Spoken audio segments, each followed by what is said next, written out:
Well, I don't want to come off the bench is not a personal issue. Well, I don't like my role. DeWanna Bonner, don't let the door hit you where the good Lord split ya. See ya, wouldn't want to be ya. The plan was simple: sign a 6-time All-Star to mentor Caitlin Clark and bring veteran leadership to the Indiana Fever. But that plan blew up spectacularly. Instead of a leader, they got a player who threw a childish tantrum after getting benched, completely abandoned her team for weeks, and ended up exposing the ugly jealousy that's poisoning the WNBA. This is the story of how DeWanna Bonner's ego collapsed under the brightest spotlight in sports, and how her quitting became the best thing to happen to the team. Wade veteran DeWanna Bonner, the team announced. Indiana looked at trade possibilities for the 6-time All-Star, who had not played since June 10th, for what the team called, quote, personal reasons. Well, the personal reasons were, from what I could tell, playing time is what I knew. When the Indiana Fever signed DeWanna Bonner, it was sold as a masterstroke. Here was the veteran presence, the so-called Mama Bear, who would bring championship experience and stability to a young, rebuilding franchise. With a resume boasting multiple championships and all-star appearances, she was supposed to be the steady hand guiding the most electrifying rookie in sports history. In training camp, the narrative was perfect. DeWanna Bonner out with the old. Macdonald, welcome back in with the new. Breaking. The Fever are waving. DeWanna Bonner, league sources told the Indy Star, then re-signing Macdonald. Bonner requested a trade after feeling she couldn't find a role on the team after getting benched, along with a bevy of other reasons as we covered yesterday. But Indiana could not find a suitable trade option. The media praised the move, portraying Bonner as the wise mentor who understood the pressures of the league and could shield the young core from the intense glare of the national spotlight. She was embraced by the fans and the organization, positioned as a crucial piece of the puzzle that would finally make the Fever relevant again. The stage was set for a heartwarming story of veteran leadership paving the way for a new dynasty. But that promise, built on a foundation of professional respect, would sour faster than anyone could have predicted. DeWanna Bonner signs a free agent contract with the Indiana Fever, and after a handful of games, wants a Fever exit, apparently. And that is a strange situation, right? Because she was embraced. She had her achievement at the beginning of the season, moving up the scoring ranks. They were referring to her as Mama Bear in training camp, and now all of a sudden that has fallen apart. She was out of the starting lineup, hadn't really produced that much, particularly on the offensive end.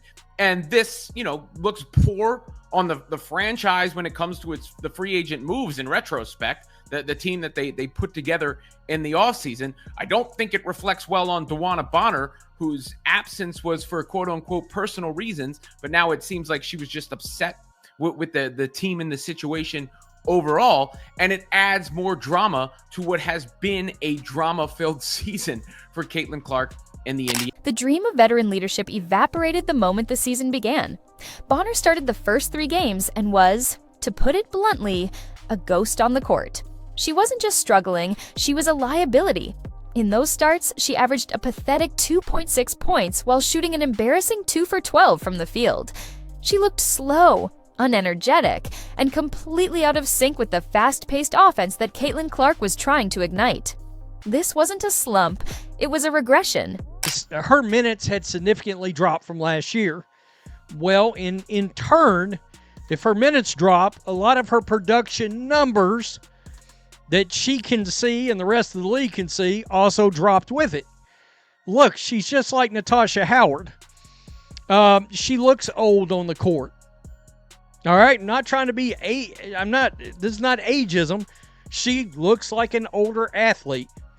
All right, she looks slower on the court, and the team has been lacking energy. It's been a serious problem. Seriously, long overdue. Let her go to the place where she feels she would be the best. The player who was supposed to provide a steadying presence was actively hurting the team's chances to win, taking ill-advised shots and getting blown by on defense.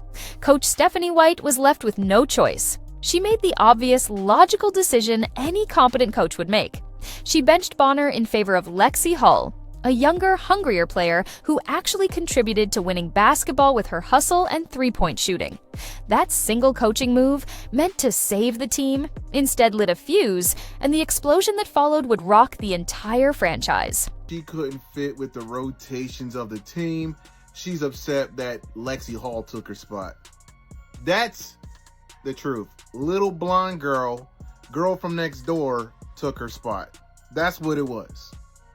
Well, Lexi Hall is a good basketball player. I think she earned that spot, in my opinion, and she's shooting very well from the three. She's an excellent three-point shooter this season. She's a sniper this season. And she hustles. She gets rebounds. She gets steals.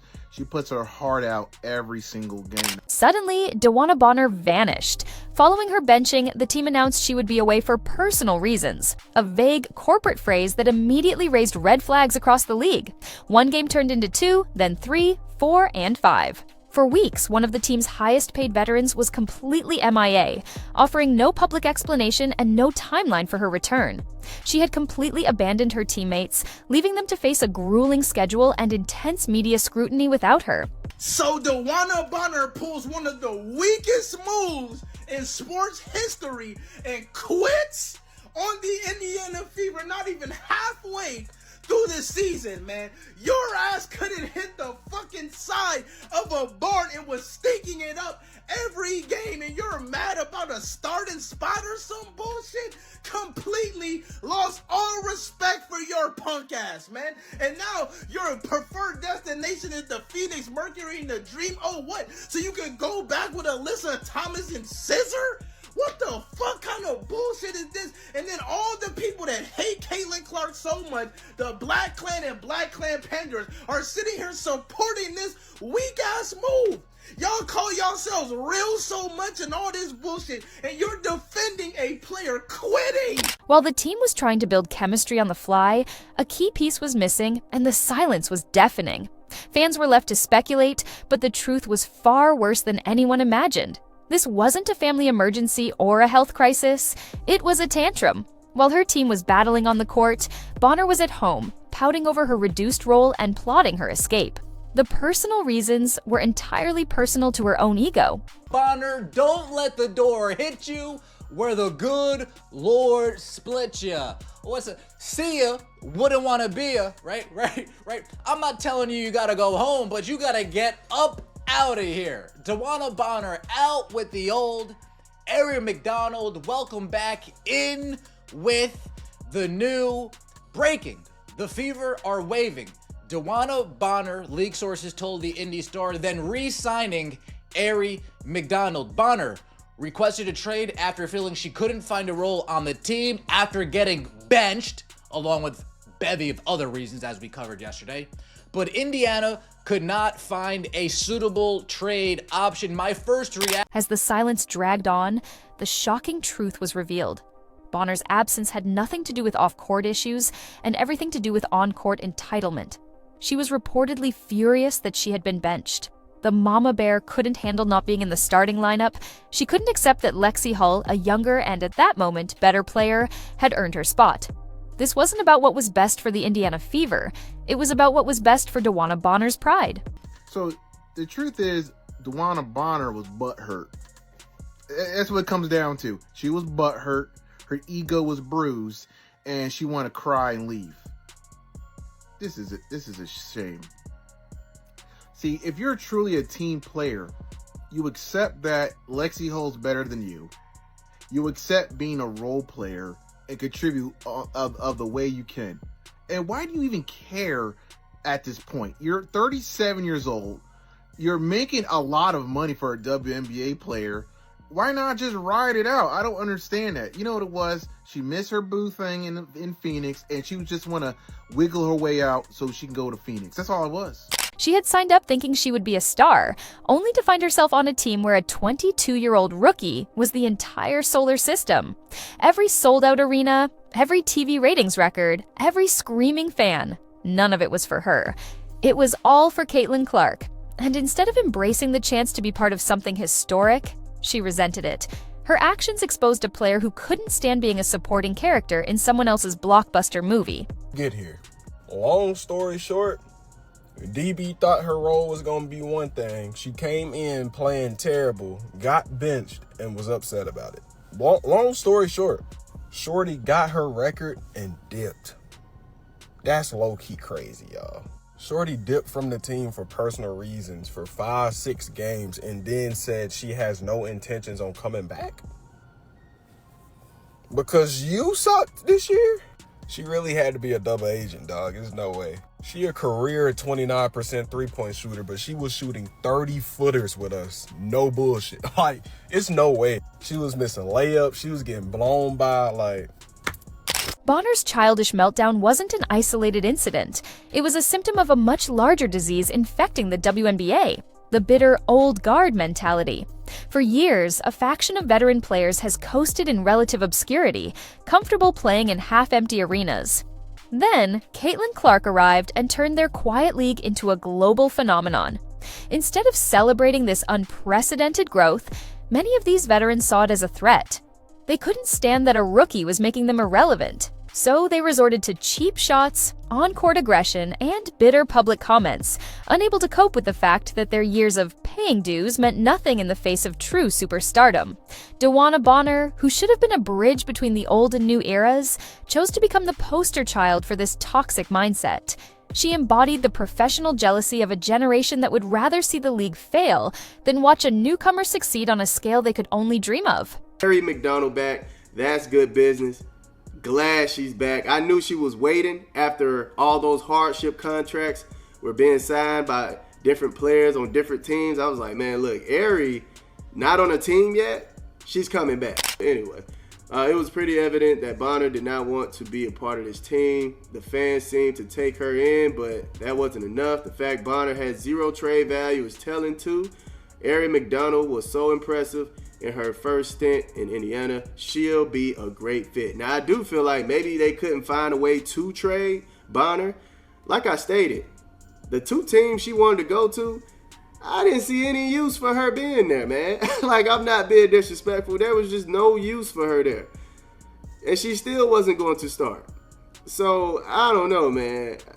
Anybody with any intuition could sort of see that this was getting odd.